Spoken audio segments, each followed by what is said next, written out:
menarik sekali begitu yang tadi Anda sampaikan bahwa memang jalannya menurut Anda adalah bukan dengan membatasi impor, tapi seperti apa tadi bisa diperkuat begitu ya dari dalam negeri. Nah tadi berkaitan dengan standarisasi begitu ya, bahwa memang substitusinya harapannya adalah barang-barang produk ataupun juga buatan ya dalam negeri ini bisa menggantikan produk-produk ataupun juga barang-barang impor begitu ya. Ini untuk berbagai hal ya, termasuk adalah di industri bahan baku dan juga bahan penolong begitu. Nah kemudian apa yang memang perlu dilakukan untuk menyuntik industri ini di dalam negeri begitu ya, agar sekali lagi untuk bahan baku dan juga bahan penolong ini bisa diproduksi di dalam negeri? Apakah memang artinya investasi perlu ditingkatkan, ataupun juga apakah di satu sisi juga mungkin kemampuan kita dari sisi sumber daya manusianya juga perlu ditingkatkan? Seperti apa, Mas Rifki? Oke, baik. Memang kalau kita bicara terkait kualitas produk dalam negeri, ini banyak faktor yang mempengaruhi. Tapi tadi yang Mbak sudah sampaikan, memang itu beberapa faktor krusial juga. Bahwa satu, selain kita membuka impor untuk kemudian mendorong adanya persaingan produk dalam negeri dengan produk di level global, kita juga perlu terus mendorong adanya peningkatan investasi. Kenapa investasi penting? Karena kemudian investasi inilah yang mendorong adanya peningkatan kapasitas produksi dalam negeri, dan kemudian adanya potensi alih teknologi dan alih knowledge dari produk-produk luar ke produk dalam negeri. Ini adalah model pertumbuhan ekonomi yang sudah diadaptasi oleh banyak negara yang sukses menjadi negara maju. Contoh Jepang, Korea, China, bahkan Vietnam, mereka menarik investasi dari negara-negara yang berteknologi tinggi, lalu kemudian terjadi transfer knowledge ke tenaga kerja dalam negeri, ke sumber daya dalam negeri, agar kemudian in the future mereka bisa memproduksi produk-produk tersebut di domestiknya. Nah inilah strategi-strategi yang harusnya kita perlu dorong lebih jauh, mendorong investasi masuk, kemudian secara bersamaan kita mendorong kapasitas tenaga kerja kita di domestik melalui alih teknologi tadi, dan juga dari sisi struktural kita perlu terus meningkatkan kapasitas, skill, produktivitas, dan juga tingkat pendidikan dari tenaga dalam negeri, agar kemudian bisa menyerap investasi secara optimum.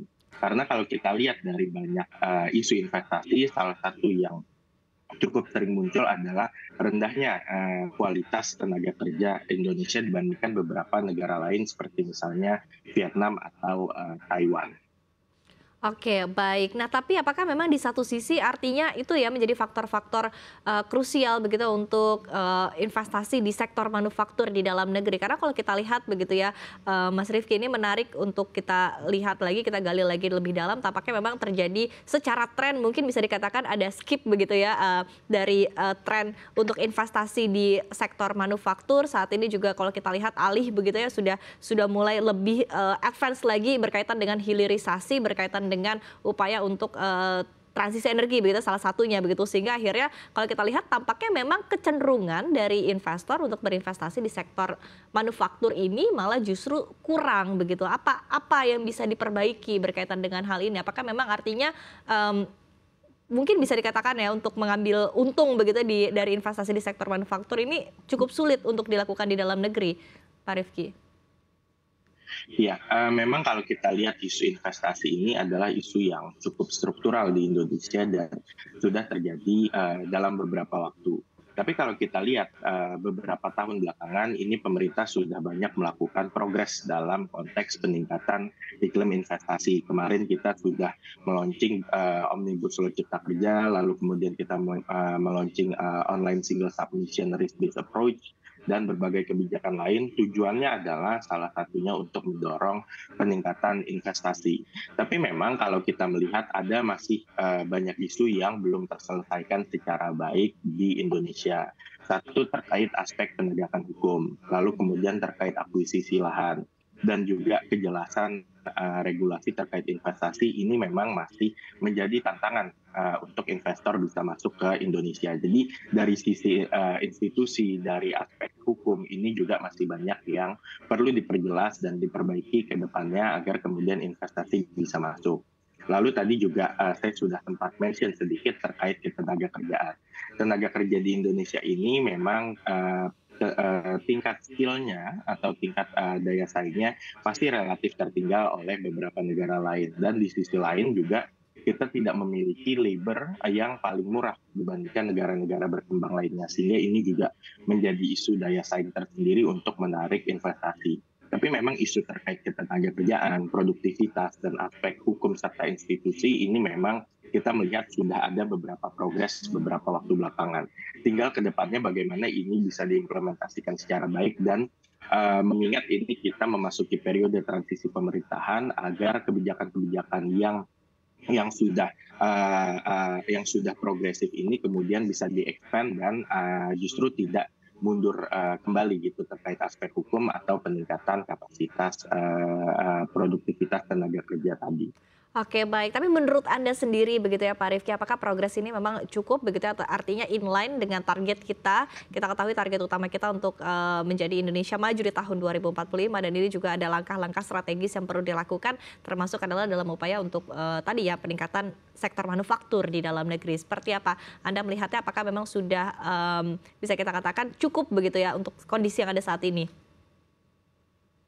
Secara konseptual, berbagai kebijakan ini sudah menyasar isu yang tepat dan strategis. Artinya isu ketenagakerjaan, isu terkait kejelasan hukum, isu terkait akuisisi lahan, ini semua sudah diadres oleh kebijakan-kebijakan yang belakangan dilakukan pemerintah. Tapi memang kebijakan struktural ini agak sulit kita menilai keberhasilannya dalam jangka waktu pendek. Ini mungkin baru akan kelihatan 5 tahun lagi, 10 tahun lagi apakah kebijakan ini berhasil atau tidak. Yang perlu diperhatikan dalam periode menjelang jangka panjang tersebut adalah apakah kemudian small result-nya ini sudah terlihat. Kemarin kita melihat kebijakan terkait hilirisasi memang sudah mampu meningkatkan ekspor di komoditas nikel. Tapi hal-hal yang lebih struktural dan lebih makro juga kita perlu lihat lagi tingkat keberhasilannya. Apakah kemudian kebijakan-kebijakan investasi dan program hilirisasi ini mampu menciptakan lapangan kerja yang konsisten tiap tahunnya. Jadi tidak hanya di 1 tahun lapangan kerja meningkat, tapi kemudian bisa terjadi penciptaan lapangan kerja yang masif dan tersebar secara merata. Nah, ini yang perlu kita perhatikan. Apakah yang kemarin sudah cukup? Saya rasa belum. Masih banyak Ya. sekali PR yang perlu dilakukan, tapi kurang lebih arahnya ini sudah tepat. Jadi Mhm. memang kebijakan-kebijakan lanjutan itu perlu mendukung arah yang sudah dibangun sejauh ini.